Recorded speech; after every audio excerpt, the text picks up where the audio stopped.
Asus ROG G20CB review. Asus clearly wanted to outfit the ROG G20CB with only the best possible parts. There's a desktop-class Intel Core i7-6700 CPU that has 4 cores running at up to 4 GHz depending on the workload at hand, plus hyper-threading support. There's also a surprisingly generous 32 GB of 2133 MHz DDR4 RAM. For storage, you get a 256 GB PCIe SSD as well as a 3 TB hard drive, which together should be more than enough for all the games you want to install plus a healthy collection of music and movies.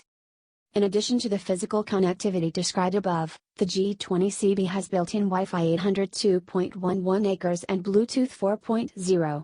That discrete graphics card is a desktop-class model with one of Nvidia's spanking new GeForce GTX 1080 GPUs. You could run multiple 4K monitors or a high-end VR headset. All this power in such a small package requires a custom cooling solution, and Asus promises that it has engineered the G20CB to run cool and quiet, incorporating copper heat pipes, multiple fans, and natural convection.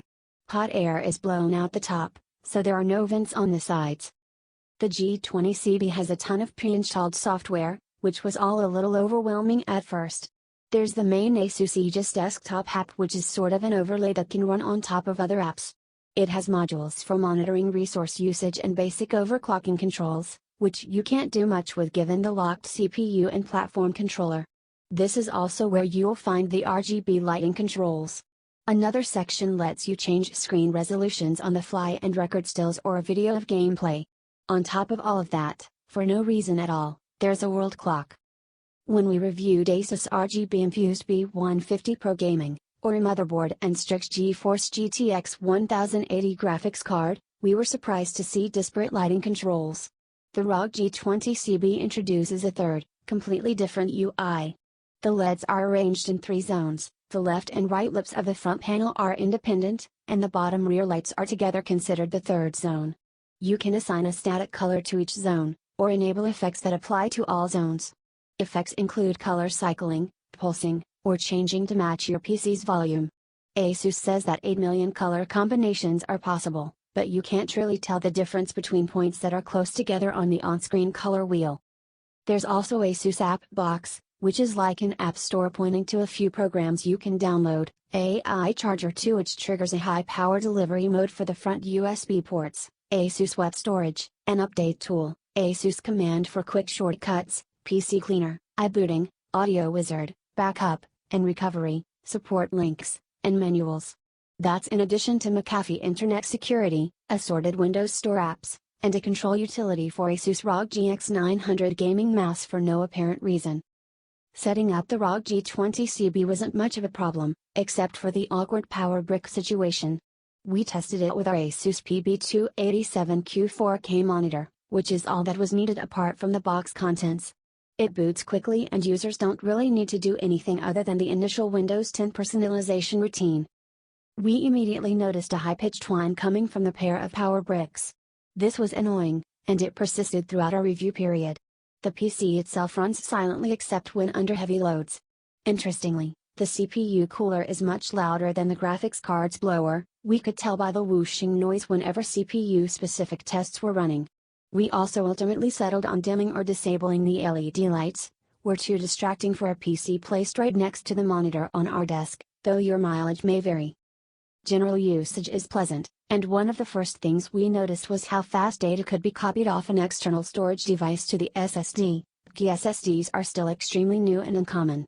Our observations were confirmed with Crystal Disk Mark, which reported 2222 Mbps sequential reads and 1243 Mbps sequential writes. We ran a variety of other tests targeting overall performance as well as specific subsystems. Mark 8's home, work, and creative runs through up scores of 3,862, 3,291 and 7,967 respectively, while Cinebench R15 showed 137 FPS in its OpenGL graphics test and 786 CB points in its CPU-bound test. Pavre ran its ray tracing benchmark in 2 minutes 46 seconds, and HyperPyte took only 13.812 seconds to calculate the value of pi to a million decimal places across all 8 CPU threads. As far as gaming and graphics go, We ran the standard 3D Fire Strike Ultra test that is designed to stress the highest 10 GPUs, and got 4,854 points. For the sake of comparison, Asus's own Strix GeForce GTX 1080 running on a standard test bench with similar components gave us 5,200 points. We also ran the brand new Time Spy test that uses the DirectX 12 capabilities of new graphics cards and Windows 10, and got a score of 6,049. Unigen Valley and Star Swarm gave us averages of 97.2 FPS and 85.74 FPS, again below the values of 105.4 FPS and 104.73 FPS respectively. This definitely shows that the ROG G20CB's performance is dependent on more factors than specifications alone. We then moved on to simulated game runs using the built-in benchmarks in some of today's most demanding games, which allows us to compare scores against other hardware. Metro Last Light Redux ran at averages of 21.55 FPS at 4K and 52.7 FPS at 2560 by 1440, which is pretty impressive.